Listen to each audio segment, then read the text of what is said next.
Kagaya din nito, 3 pieces din ang laman nito. Meron din siyang fan hub at RGB din. Pero dahil ang Inplay ay naglabas ng ARGB 3-in-1 kit, aba, ang laking sulit na nito. So, magkano nga ba itong fan na to?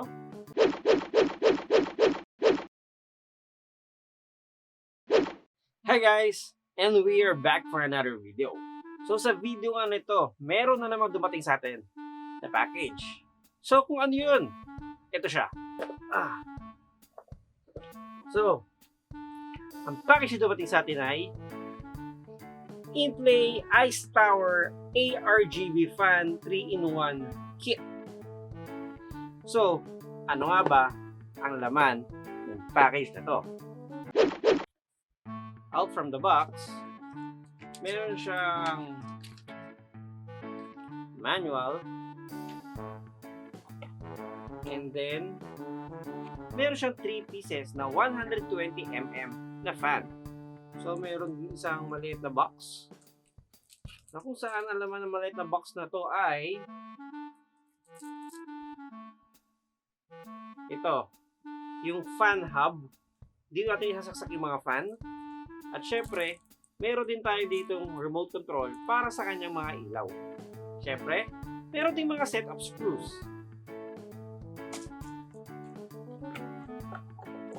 And meron tayong dalawang cable. So ito isang cable na to ay dito natin ikakabit yung fan hub. While the other cable, ito ay yung para sa 3-pin ARGB connection para pwede nyo siya ikabit sa inyong mga motherboard na capable of ARGB. Eh ano nga ba itong mga fan na to? At saan to ginagamit? Itong fan na to, ito yung ginagamit natin sa ating mga computers. If napanood nyo yung mga previous video ko regarding sa computer builds, pinakita ko doon yung mga fan na ginamit ko. Actually, ang ginamit ko sa video na to, doon sa Inplay Robin, ang ginamit kong fan doon ay ordinary rainbow fan lang. Na i-connect ko lang siya sa Molex for power. So wala siyang control. So yung color niya ay steady rainbow lang. While this fan, pwede mo siyang i-connect dito sa ating fan hub with remote. Na pwede mo kontrolin yung color ng ilaw na gusto mo. At ang kinaganda pa nito, ARGB siya. Ano nga ba yung ARGB? Ang ARGB ay addressable RGB. So, since ARGB siya, at meron tong kasamang connector, meron tayong 3-pin connector na pwede natin ikabit sa ating mga motherboard na capable of ARGB. Like RGB Fusion from Gigabyte, Sync from Asus, Mystic Light from MSI, and Polychrome from ASRock. So with that, pwede mo na kontrolin yung mga lighting effect ng mga fans na to. You can do it manually by using the remote control, or gaya nga sinabi ko, pwede nyo ikabit sa motherboard para pwede siyang mag-sync sa inyong mga softwares. Ano nga ba ang specification ng mga fan na to? So according nga dito sa box, ang kanyang size ay 120mm. Ang kanyang RPM naman ay 1,200 RPM. So, sulit kaya itong fan na to? Well, personally, ang ginagamit ko sa aking system unit ay from Deepcool, ang RF120. So, kagaya nito, meron din mga different RGB lightings itong fan na to. Pero this one is RGB lang, hindi siya ARGB. So, hindi addressable ang kanyang lighting effect. Pero, this fan can cost you 1,000. Sa pagkakatanda ko, nung nabili ko to way back 2019 or 2018, nagkakalaga to ng 1,800 pesos. Kagaya din nito, 3 pieces din ang laman nito. Meron din siyang fan hub at RGB din. Pero, dahil ang Inplay ay naglabas ng ARGB 3-in-1 kit, Aba, ang laking sulit na nito. So, magkano nga ba itong fan na to? This fan will only cost you for 850 pesos. Yes, for only 850 pesos lang. And yung fan hub na kasama niya ay pwede ka mag-connect ng up to 10 pieces na ARGB fan. Meron siyang 5 slot sa left, 5 slot sa right, and also ang kanyang mga power connections. Dito nyo ikakabit yung power connector niya and also yung ARGB cable para pwede nyo i-direct sa motherboard. At ang kinaganda pa nito, if ever na meron kayong LED strip na merong 6 pin na compatible dito, pwede kayong mag-add ng dalawa pa na LED strip. So imagine 10 fan nyo na yung RGB, pwede ka pa magdagdag ng another 2 RGB strip. Well, with all that information about this fan, syempre, kailangan din natin testingin para makita natin personally yung performance at itsura nito and how this fan works. So tara! So una natin gagawin ay ikakabit natin itong cable, yung power cable sa ating fan hub. So ikakabit muna natin siya. So this one, kakabit natin. So ayan na. So ganoon na siya kasimple. And then yung ating power connector, itong ating Molex, ay kukunik naman natin sa Molex from power supply. So kukuha tayo ng isang connection sa ating power supply. And then yun na. Nakakabit na ang ating fan hub. So, testingin natin i-connect itong isang fan.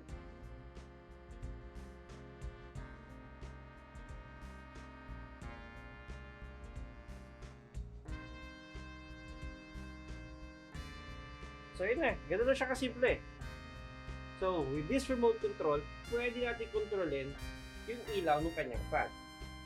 So para mas makita natin yung ilaw, magpapatay tayo ng other lights natin dito sa room. Ayan, so kung napapansin nyo, nag-iiba-iba na siya ng kulay. So with the help of this remote control, pwede natin kontrolin yung kanyang ilaw. Yeah, so it's red, green, blue, yellow, yan, yellow, orange, white, at pwede yung auto.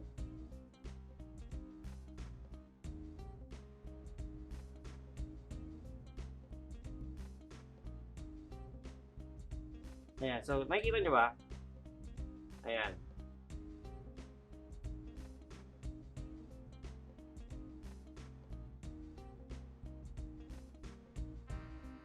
So, ganyan kaganda yung kanyang lighting effect.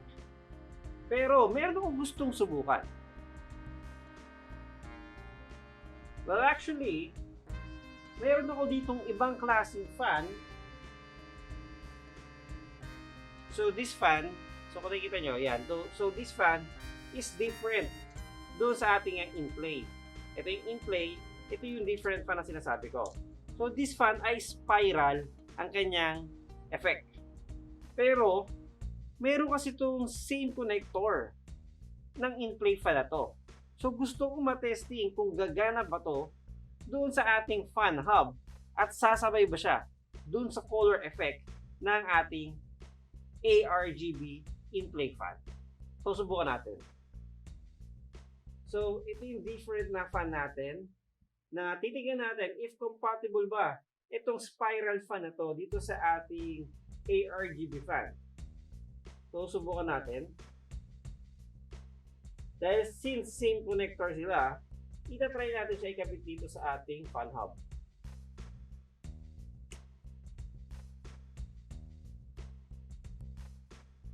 So, ayun. Ayan. So, ito yung ating spiral. Ayan. Kita niyo yung spiral. Ayan. So, ito yung spiral fan. It's different fan pero dahil same connector siya, sinubukan ko lang kung maging compatible siya dito sa ating Aura, dito sa ating ARGB. Ayan. at dito sa ating fan hub. So, subukan nga natin kung magiging parehas yung lighting effect niya since magkaibang fan sila. Okay, so let's piliin natin yung red. Ayan. Okay, sumabay siya. Green, blue, ayan, so violet. Ayan, so marami itong mga kulay. Ayan, lahat yan. Lahat yan available. Pwede nating hinaan yung ilaw. Ayan, so pwede nating hinaan yung ilaw. Mapapansin nyo ba humihina? Ayan, humihina yung ilaw. Pwede lakasan. Ayan. Pwede natin i-adjust. Nakikita nyo ba? Ayan. Pero, pwede nyo rin i-auto. Auto, ito yung random light effect. So, magsasabay kaya sila sa random light effect. Testingin natin. Auto. So, ayan.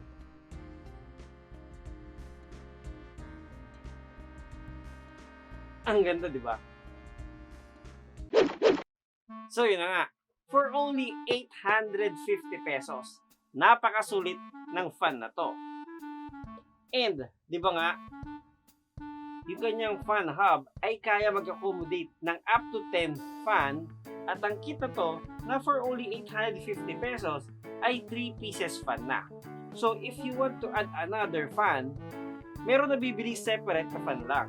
So, ang fan ay nagkakahalaga ng 200 pesos.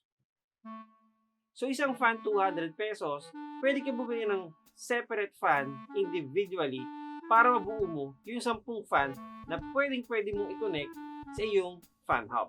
So, yun lang, hanggang dito na lang. Pero bago tayo paalam, gusto ko muna magpasalamat kay June ng PC Tech Pro for providing us this ARGB fan. So, sana may natutunan kayo at sana nagustuhan nyo. And if you do like this video, hit the thumbs up. And if you did, okay lang. Pero huwag mo kalimutan mag-subscribe at hit the notification bell for more updates. At kung sa tingin mo, nakatulong sa iyo itong video na to, paki-share na rin. Malay mo, makatulong din sa iba. Pero bago tayo magpaalam, mag-iwan ulit ako sa inyo ng Rich Mind kasabihan. Hindi makita kaya bigyan ng magandang buhay. Kaya naman kita bigyan ng magandang lahi. Bye!